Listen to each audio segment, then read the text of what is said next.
welcome to Angie's Table. So today we are doing another series on pesto. I'm gonna teach you guys how to make pesto, and the rest of the videos will be on how to utilize the pesto to make other recipes. Let's go take a look at the ingredients.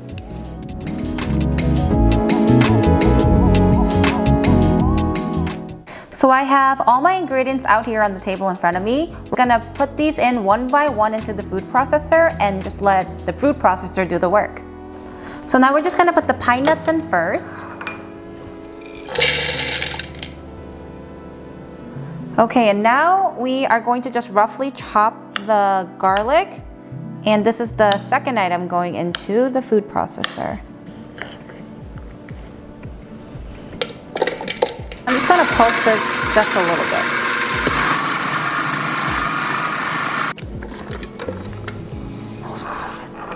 Okay, we're gonna put the cheese in next.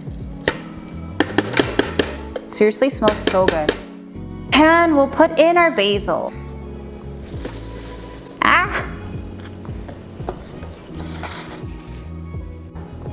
So now we're gonna be putting the salt in, and we'll sprinkle in about a teaspoon to teaspoon and a half. And now squeeze in half a lemon.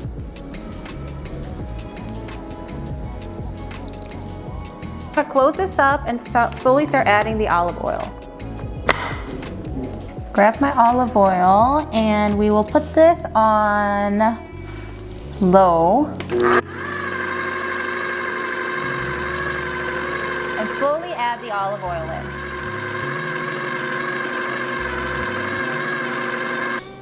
Oh my God, it smells so good. Okay, so I wanted to teach you guys a way that I use to store pesto for over time, because it doesn't last very long once you make it. So you want to be able to pack it in a more efficient way. I have like the silicone ice tray. These are really big cubes. So I'm just gonna fill this tray with the pesto, freeze it, and then I'll individually wrap it once it's frozen into like baggies, so that every time I need the pesto for pasta or my chicken or for whatever reason, I just pop one out and I heat it. Make sure to wrap your tray like so before you put it into the freezer.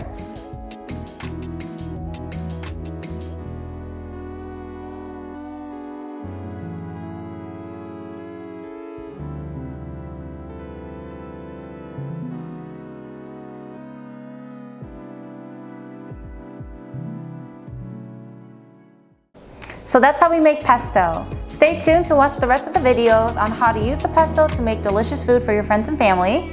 Like and subscribe and comment below if you guys have any questions. Bye. Grace, how's it?